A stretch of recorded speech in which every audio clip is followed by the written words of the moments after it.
Hey guys, Thomas Jr. here, aka Mustached, here to review the movie Spiral. If you end up enjoying this movie review, then please consider joining my Patreon page. Any donations are desperately needed, and more shilling will happen at the end of the review. With that out of the way, let's get right into it. So, for those of you who don't know, Spiral is connected to the Saw series. For those of you who don't know what the Saw series is, it's a series of movies that take place over the course of a few years, where one man decides that he's going to take people who are questionable in their life choices, who have done wrong in some form and sense, and put them to a test. This test indicates whether they're going to live or die. And it will be up to them to decide that by doing a series of things, usually including self-harm to a degree that would, harm them forever. But the other choice, again, is death. And this is sort of taking place after,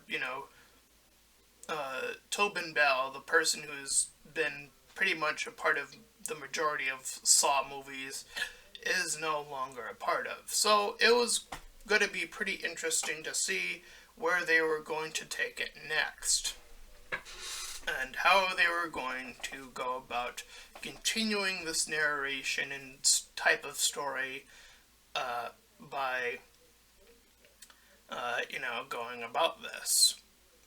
And I was pretty interested in as well, as a person who has seen all the Saw movies up to this point, and I felt like the first few were pretty damn good, from what I can recall.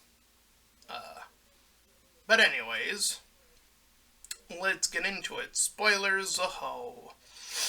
Anyway, so the movie starts off with some fireworks, so that's a little bit different, but whatever. We see this policeman give chase to this guy running down in this little dock area. He goes into the train area down below, but the policeman gives chase. And he's then grabbed by a man in a pig mask by behind. And when he wakes up, he is in a very vintage Jigsaw trap. In this instance, he must jump off of this thing that is set up and take out his tongue or get hit by the bus. He jumps off too late and gets killed. Chris Rock plays a character named Zeke. And the movie opens up with him, after this little opening moment, talking about Tropic Thunder, a movie I chef's kiss to, because that movie is comedy fucking gold. And they're even talking about how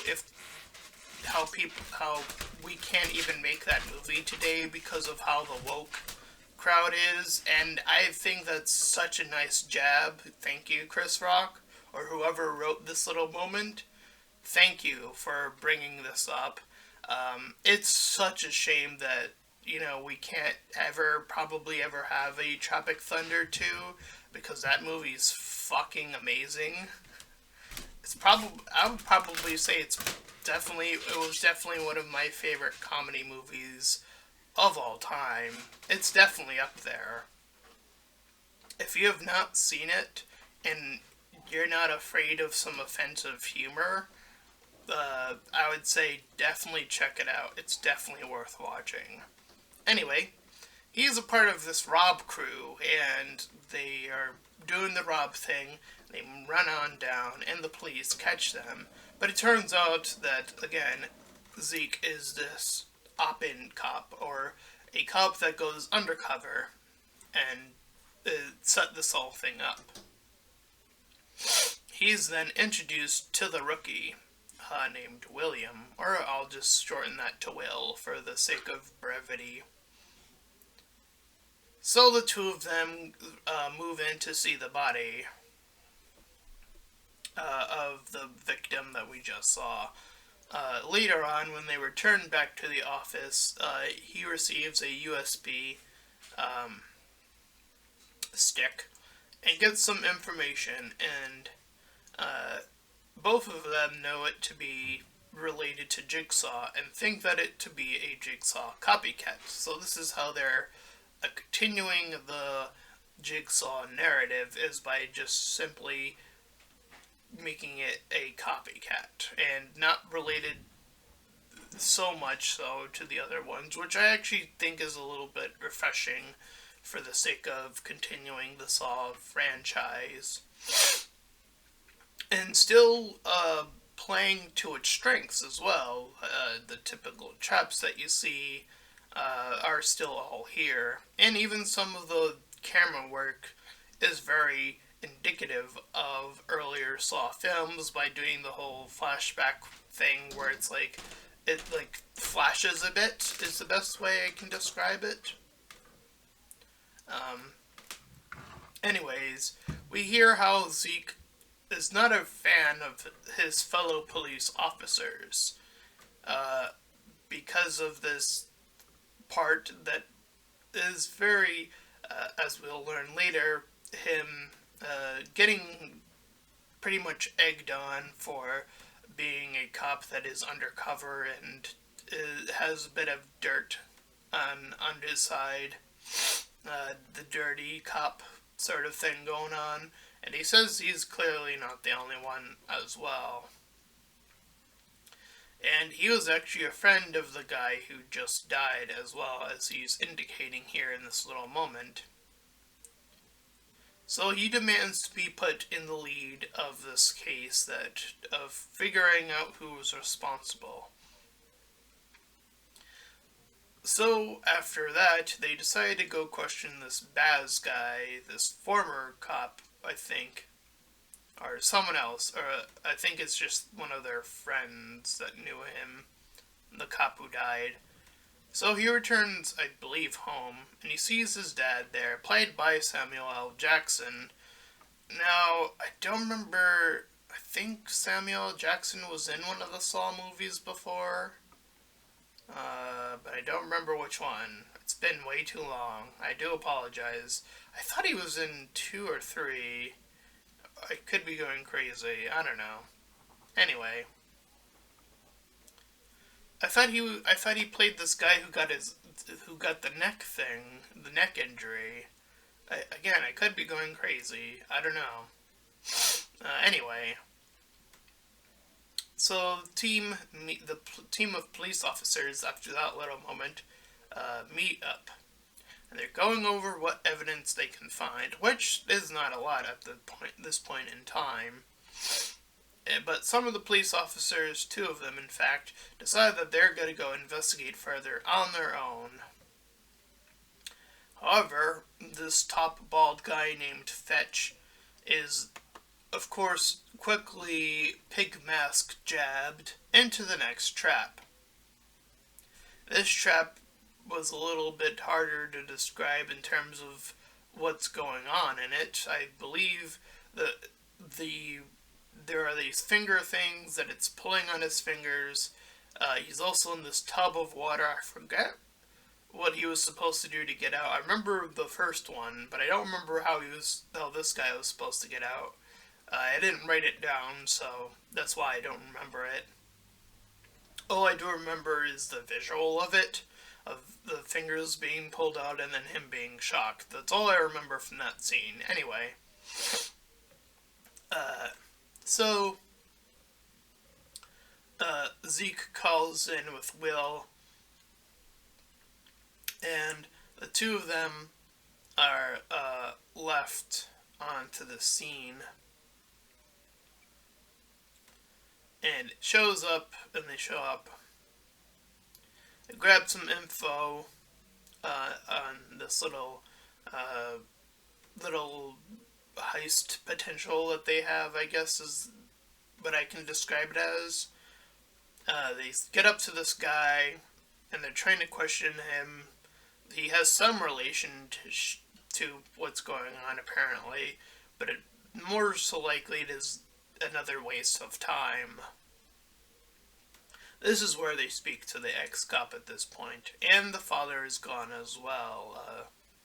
Zeke's father, played by Samuel L. Jackson, as I mentioned. So they are sent another Jigsaw uh, package, and this time Zeke now is heading in solo, and from the body they find, it is apparently Will's body, but spoiler alert now, it's not. And as this is going on, he has a sudden realization from one of the calls earlier saying that investigating in this regard will get more people killed. And so he freaks out because he figures out who's next, and it's one of the female officers named Angie. Now this one I find extremely hard to believe. This happens in the police station. She's caught in the file department, I guess I'll call it, and she's gassed there, and then when she wakes up, however moments later, it's like this goop trap, I guess I'll call it, where the only way she can get out is by laying down flat, and beneath her is this spike that will break her spinal cord. So it's either get gooped on and die, or become immobilized forever. That is a big sacrifice, and she's unable to complete this task. So she gets gooped on by this black goop. I forget what it is. It's like oil or something, or something of... It's not oil, it's like a wax thing that they say it is, or something. It's like a black wax. Anyways, Zeke gets there too late because he was out and about, and he gets the call. And again, I just find that one really hard to believe that it happened in the police station. Like, there are a lot of questions that suddenly pop up, like, how did the guy who did this get all of the stuff in here without getting sussed out? How did no one follow her at that point in time when she was going off, considering that they already knew that police were being targeted, so why would anyone let anyone else get out on their own? Seems very unbelievable. This does not seem realistic at all, and it's definitely the weakest part of the movie. It just doesn't add up. So anyway, and that's the thing about Jigsaw, is that usually, from what I can recall of the earlier movies, is that they find ways to make the puzzle pieces, which is another thing that they use in Jigsaw, is the body puzzle pieces. The puzzle pieces usually add up pretty darn well in those movies, so I am gonna harp on this movie for that part being the weakest part of the movie. So anyways, Zeke gets there too late. And this other guy, who I'll just call the red herring character, is acting super suspicious, always behind Zeke. They're trying to clearly set that up. He's giving his dad a call, he's freaking out, but he is quickly grabbed after by one of the pig mask. He got outside, so whatever, I'll let that one slide. But we cut to Jackson, and he's moving to this location where all the spirals are. But he somehow just knew where this was. The father, I guess, was going on his own adventure. We saw him earlier take the gun and just sort of leave, and now he's suddenly just here. This part is also a little bit odd to me, that he's just suddenly here now. It's like he had his own movie, and now he's just suddenly here. So whatever. But he's also grabbed. So Zeke wakes up. We're following Zeke once again. and he sees one of his cop allies in a Jigsaw trap. And he's in one as well. Very vintage to the very first one. A very good callback. He's chained up to this radiator, and he's chained up from the position that the first original guy was. And there's even the jigsaw, right? Positioned just close enough so he can grab it and start hacking away, and it was going to lead to him doing the whole thing from the original movie. However, he does see that there is a bobby pin there, and he manages to grab that instead and unlock himself. So I'm thinking that that bobby pin was very clearly placed by the person who's responsible for the traps. He wanted the Zeke to get out pretty unharmed at this point in time. So we see that the guy that is in the trap, the other one that's in the trap, is named Pete. And Zeke is pretty sus of him, considering that there are other dirty cops and blah blah blah.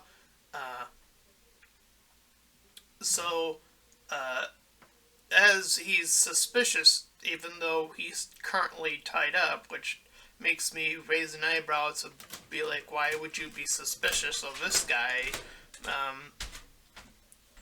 Yeah, that one, again, a little bit odd, but okay.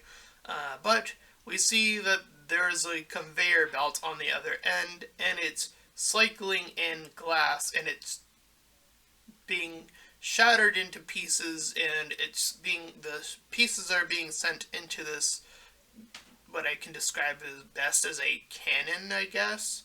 And the little mini cannon is shooting out the glass towards this guy and the shards. So he's getting, like, shard killed while Zeke manages to hide behind a position where the glass can't fire at him. And by the time he gets the guy free, he's already dead.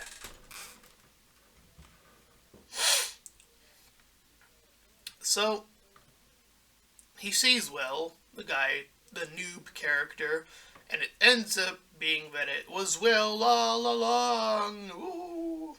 And we get the flashbacks to indicate why he was doing this and the dirty cop thing, and him even hearing about that and inspiring the traps and blah blah blah.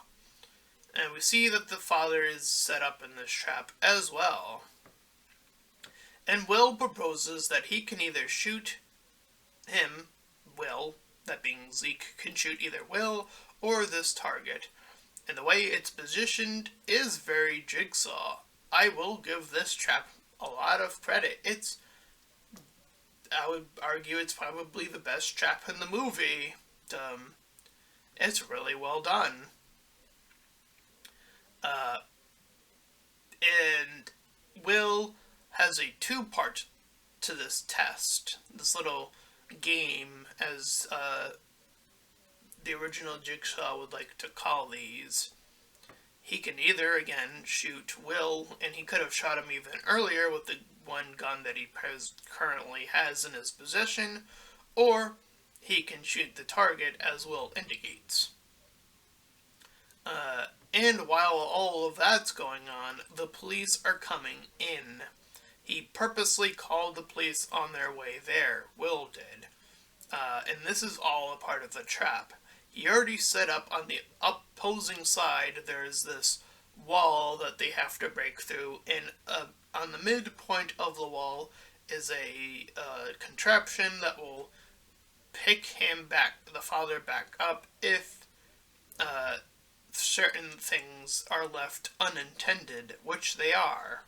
So Will decides to shoot the target. The father is let down. However, while he is technically let down, the wires are still attached to him.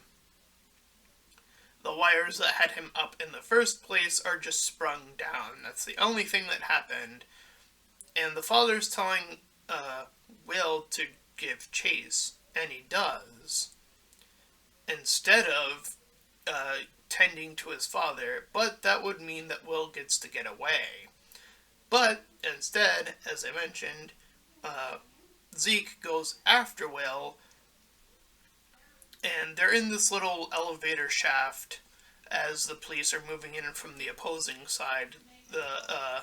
The way that has the trap uh, attached to, and it's all happening in a motion of time and space that is just oh so unfortunate. Where uh, Will is holding his off on very much on purpose, uh, to the point where the police get to that point and the trap is set off. The father is once again lifted back up, and Will eventually sees this and actually even exits the shaft to see this and is trying to get the police not to do what they're about to do, which is kill Will's father.